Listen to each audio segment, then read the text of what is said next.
Puisque pour la énième fois, un nouveau livre sort pour contredire les évangiles et s'attaquer à l'existence réelle de Jésus et à son ministère, je me vois obligé d'apporter encore quelques compléments aux émissions 2 et 6 sur Ponce Pilate, le Nouveau Testament, etc. Qu'on demande des preuves de l'existence réelle de Jésus et de son ministère absolument unique, je trouve cela bien normal. Par contre, qu'on écarte d'un revers de main les récits des évangiles sous prétexte qu'ils ont été écrits par des croyants, je trouve cela plutôt choquant. Pourquoi? Parce que cela revient à dire que les témoins de l'époque, donc les 4 auteurs différents des évangiles, ainsi que les différents auteurs des 21 lettres du Nouveau Testament, seraient tous des faussaires. On les soupçonne, on les accuse même d'avoir imaginé les faits et gestes du Nazaréen, d'avoir ajouté des miracles complètement incroyables et d'avoir inventé de toutes pièces tous ces enseignements. Enseignements, par ailleurs, jamais entendus nulle part auparavant, et d'un contenu tellement spécial qu'ils ont bouleversé les foules et continuent à transformer des vies aujourd'hui encore. De surcroît, comme je l'ai déjà expliqué, je devrais accepter de croire que des milliers de Juifs, tous présents à l'époque des fêtes et devenus disciples de Jésus du jour au lendemain, auraient renié toutes leurs traditions religieuses, accepté le rejet de leur communauté, allant même jusqu'à la mort, et uniquement pour colporter ce qu'ils auraient su être une collection de canulars. Avouez que ça n'a vraiment aucun sens. Mais puisque certains ont des préjugés tellement enracinés contre les croyants, je propose d'examiner rapidement quelques témoignages extérieurs à la Bible. Des témoignages de croyants, mais également d'incroyants et même d'opposants. Et j'y ajouterai les déclarations de personnalités de haut rang, totalement extérieures au monde chrétien. Alors commençons par des croyants ayant vécu juste après l'époque des disciples de Jésus. Ils nous ont laissé des milliers de lettres et de documents très intéressants. Par exemple, Clément, fin du 1er siècle, un des responsables de la communauté chrétienne de Rome, a envoyé une lettre aux chrétiens de Corinthe, dans laquelle il rapporte précisément plusieurs enseignements de Jésus, en les citant ou en mentionnant encore d'une façon totalement explicite, et non pas cachée ou mystique, sa mort, son sang versé à la croix et sa résurrection. C'est donc une preuve absolue que ce qui concerne Jésus n'a pas été inventé des siècles plus tard, comme certains l'affirment aujourd'hui. Autre exemple à Antioche, 3e ville de l'Empire romain, capitale de la province romaine de Syrie, et ville où l'apôtre Paul avait établi très tôt un véritable centre de rayonnement de la foi chrétienne. Dans une lettre datée approximativement de l'an 110, un certain Ignace parle de la crucifixion de Jésus et précise qu'elle s'est produite à l'époque de Ponce Pilate et d'Hérode le tétrarque. Il écrit encore « Il a souffert toutes ces choses pour nous, et il les a souffertes réellement et non en apparence seulement, de même qu'il est vraiment ressuscité. » Donc ces faits étaient connus, et ils sont mentionnés dans des lettres de l'époque en dehors des textes des évangiles. Un autre témoin exceptionnel de la même époque, c'est Polycarpe, qui a vécu à Smyrne, ancêtre de l'actuel Izmir en Turquie. Il a connu personnellement Jean, un des 12 apôtres de Jésus, ce qui fait de lui un témoin de toute première importance.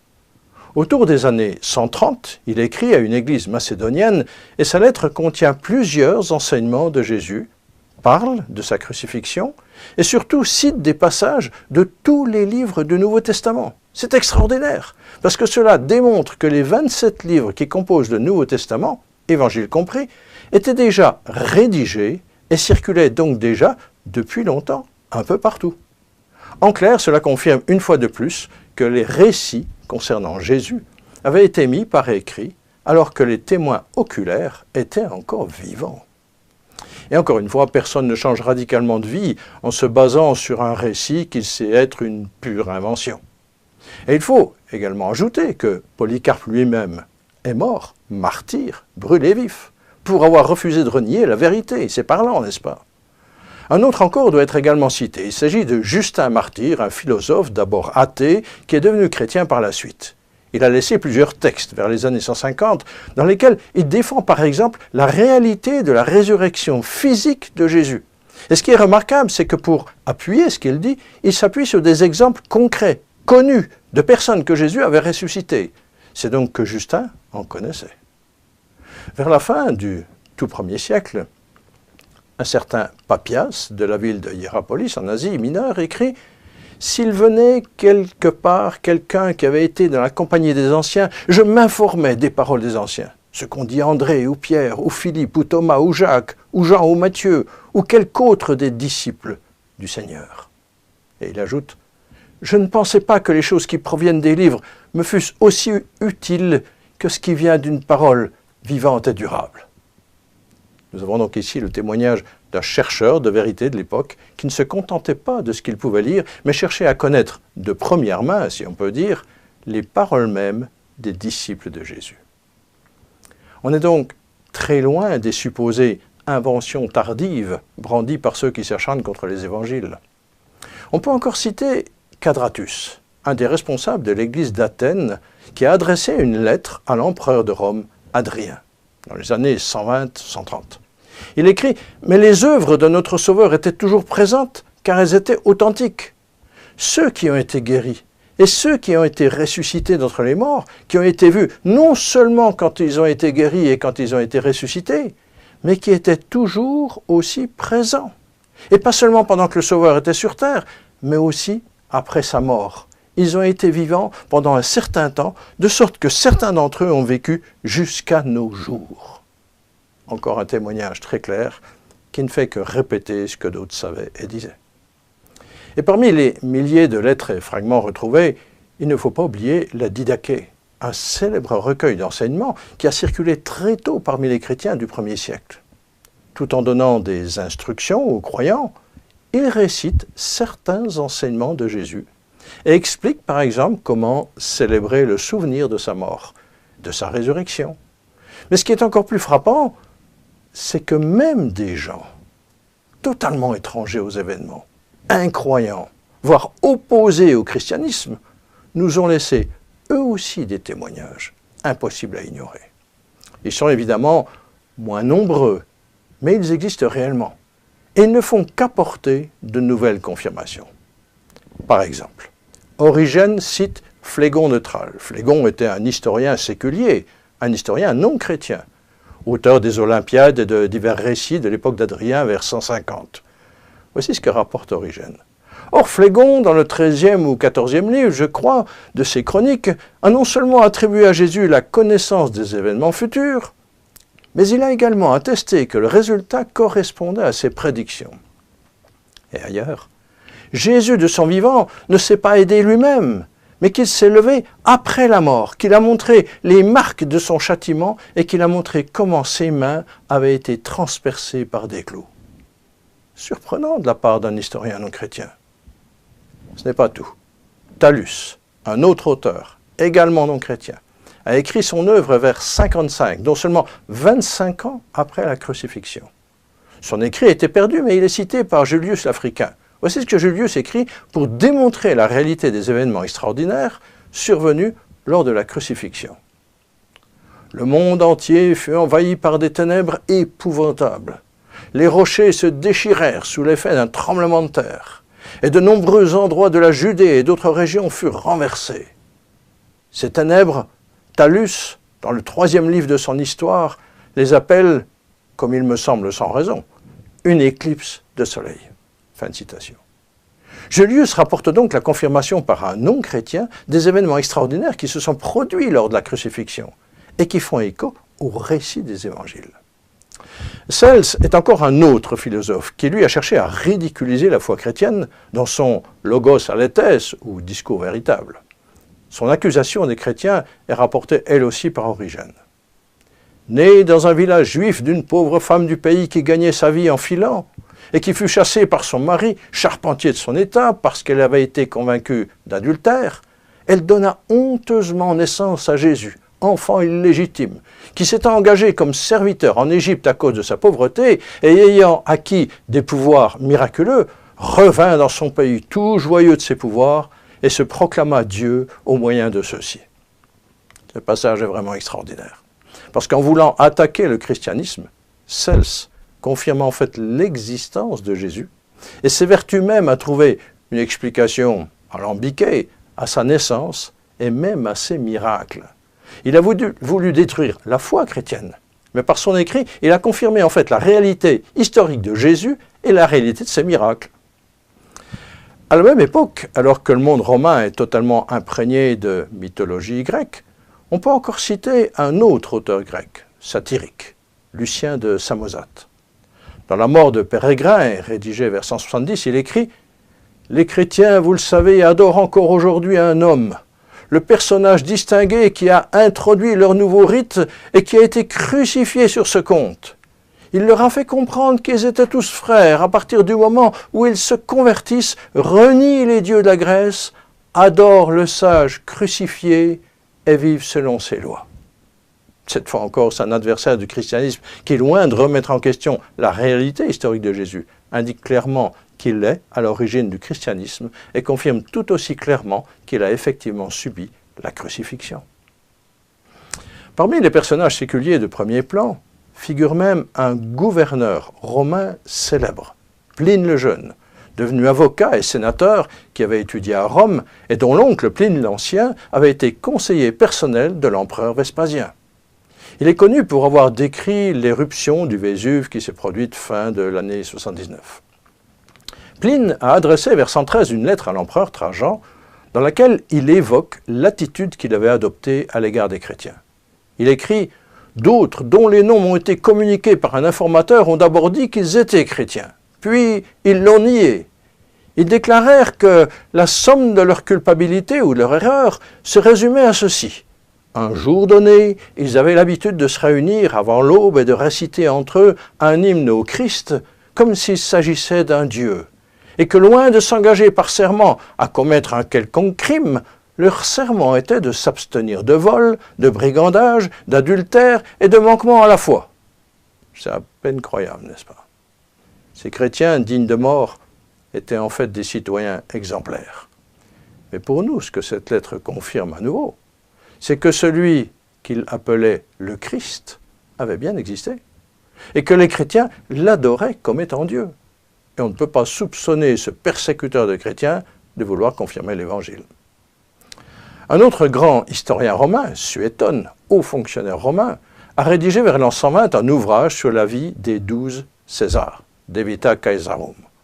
Lorsqu'il en vient à la vie de Claude, qui était empereur de 41 à 54, donc à l'époque des tout premiers chrétiens, au 25e chapitre de son 8e livre, il a cette phrase « Comme les Juifs ne cessaient de s'aimer le trouble à l'instigation de Chrestus, il les expulsa de Rome. » C'est une autre confirmation très claire de la réalité historique de celui que les non-chrétiens de l'époque appelaient simplement Christus, Chrestus ou Christos, autrement dit le Christ, un surnom de Jésus. Et en passant, vous remarquez que sa déclaration recoupe exactement ce que décrit le livre biblique des Actes. La foi chrétienne n'était donc pas un petit phénomène localisé en Judée, mais un mouvement immense qui, moins de 20 ans après Jésus, était connu dans tout l'Empire et provoquait des remous jusqu'à Rome. C'est exactement ce que rapporte le Nouveau Testament. Maintenant, je dois encore citer Flavius Joseph, ce prêtre juif du 1er siècle qui a vécu la révolte juive contre les Romains au cours des années 66 à 70 et qui est plus tard devenu un des plus grands historiens de toute cette période. Impliqué dans la révolte, puis fait prisonnier, ce prêtre juif prophétisa que Vespasien deviendrait empereur de Rome. Lorsque cela se produisit, l'empereur de Rome le libéra. Et Yosef ben Mattityahu HaKohen s'installa à Rome et prit le nom romain de Titus Flavius Josephus, ou plus simplement Flavius Joseph. Protégé alors par Vespasien, qui avait ordonné au général Titus de prendre Jérusalem, il écrivit 2 ouvrages importants qui nous laissent de précieuses informations sur cette époque. La guerre des Juifs et les antiquités judaïques. Dans le second, on trouve une mention de Jésus dans un passage intitulé « Le Testimonium Flavianum », le témoignage de Flavius, mais l'authenticité de tout ce passage a été contestée, à juste titre, par les historiens. Par contre, il existe un autre passage, quasiment jamais cité, et qui n'est pas remis en question, et qui rapporte ce qui s'est passé avec un certain prêtre juif, Hanan, qui ambitionnait de devenir Kohen Gadol, c'est-à-dire grand prêtre ou souverain sacrificateur. Flavius Joseph écrit « Hanan, pensant qu'il avait une occasion favorable parce que Festus était mort et qu'Albinus était encore en route, réunit le Sanhédrin et y fit entrer Jacques, frère de Jésus, qui est appelé le Christ. » Ce court texte, fort intéressant, apporte donc une double confirmation concernant Jésus. D'une part, que Jésus est bien un personnage historique, et de plus, qu'il était effectivement appelé Christ, terme grec, vous le savez, qui traduit l'hébreu Mashiach, Messie. De plus, il confirme l'historicité d'un autre personnage clé des tout débuts du christianisme, le dénommé Jacques, demi-frère de Jésus, qui était à la tête de l'église de Jérusalem. Mais pour saisir le poids de ce passage, il faut bien comprendre que la raison pour laquelle Flavius Joseph mentionne Jacques, c'est uniquement parce que sa mort a fait perdre à Hanan la possibilité de devenir grand prêtre. Dans le récit de Joseph, Jacques n'est qu'un personnage secondaire. Et puisque le nom de Jacques, traduction de l'hébreu Jacob, était évidemment un nom extrêmement courant, il fallait pouvoir l'identifier précisément. La façon courante était alors de donner le nom de son père. Donc pour Jacques, il aurait fallu l'appeler Yaakov ben Yosef, Jacques, fils de Joseph. Mais les Jacques, fils de Joseph, étaient eux aussi très courants à l'époque. Il a donc choisi pour l'identifier d'indiquer qu'il était Yaakov, frère de Yeshua, Jacques, frère de Jésus. Mais vu que Yeshua était aussi un nom très courant, il fallait une précision supplémentaire qui ne laisse alors plus aucun doute. Et il a donc indiqué Jacques, frère de Jésus, qui est appelé le Christ. Et c'est donc grâce à cette simple précision concernant l'identité de Jacques, personnage secondaire de son récit, que nous avons indirectement une confirmation écrite de l'existence historique de Jésus et du fait qu'il était connu effectivement comme le Christ. Très intéressant, n'est-ce pas? Et pour terminer, j'appelle à la barre un autre grand historien d'époque, considéré comme le meilleur historien de Rome, Publius Cornelius Tacitus, ou plus simplement Tacite.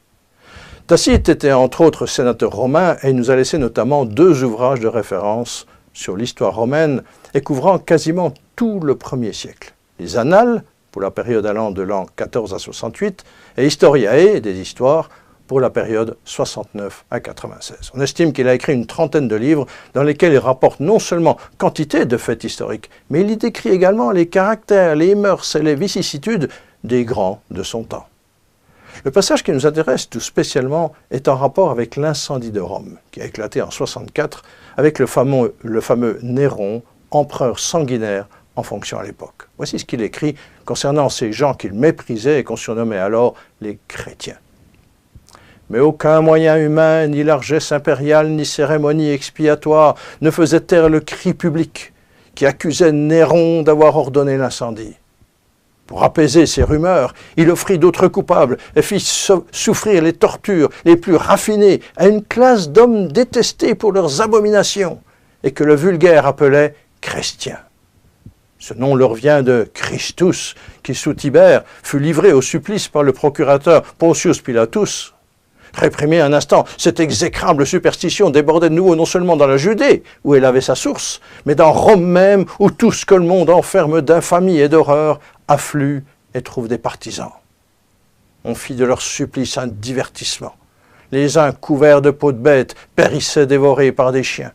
D'autres mouraient sur des croix, ou bien ils étaient enduits de matière inflammable, et quand le jour cessait de luire, on les brûlait en place de flambeaux. Néron prêtait ses jardins pour ce spectacle. Aussi, quoique ces hommes fussent coupables et eussent mérité les dernières rigueurs, les cœurs s'ouvraient à la compassion en pensant que ce n'était pas au bien public qu'ils étaient immolés, mais à la cruauté d'un seul. Que dire de plus? On a ici une série d'informations très claires, données par un historien de premier plan, et qui n'avait absolument aucune sympathie pour les chrétiens, c'est le moins qu'on puisse dire. Avec Tacite, on a un condensé de confirmation du Nouveau Testament. On apprend que Jésus le Christ a bien existé. Il a été mis à mort à l'époque de l'empereur Tibère. Ponce Pilate était alors procurateur. Ces événements se sont déroulés en Judée. Les chrétiens se sont ensuite répandus partout et ont atteint Rome. Et ils ont été terriblement persécutés à cause de leur foi qui refusait les faux dieux païens. Quel témoignage exceptionnel! Je pourrais encore mentionner les événements surnaturels survenus lors de la crucifixion de Jésus, comme des voix, des apparitions d'armées célestes ou des lumières surnaturelles dans le temple, phénomènes consignés eux aussi par Flavius Joseph et par Tacite. Mais je me limite aux simples faits historiques concernant Jésus. Je pense que ça suffit amplement pour alimenter la réflexion.